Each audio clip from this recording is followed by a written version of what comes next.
Well, this is Maryville. We have two cemeteries that I know of that are public cemeteries. One is Buck Road, and was privately owned.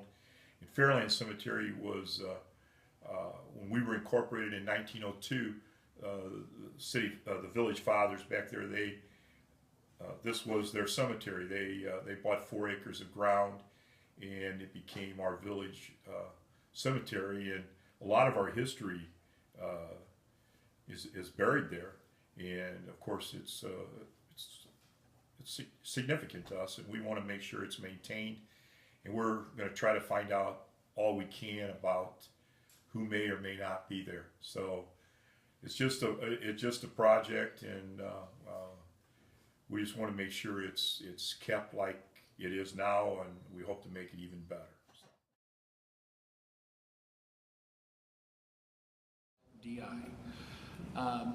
The mine that sat on East Main Street before you cross where the bike trail is now. The bike trail is where the railroad tracks were, and the cemetery was a little bit out of the main part of town, and it was the original cemetery where everyone that lived in Maryville was buried at during the time.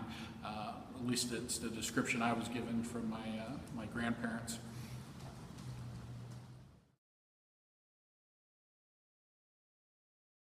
Well, I think originally the cemetery is from the 1800s, the late 1800s, because there are stones out there from that period.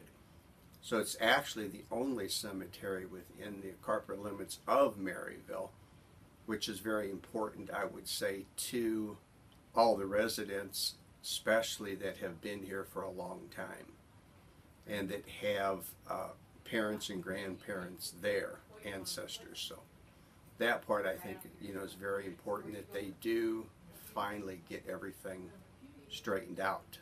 Buried out in Fairland Cemetery are some of the original families that were in Maryville from their inception. There's a lot of, you go through and you look at the names on the tombstones, and there's a lot of just Maryville history, but just by looking at the names, there's a lot of the store owners, a lot of the businessmen, a lot of the city council, village board members are buried there, and that all relates back to the history of Maryville.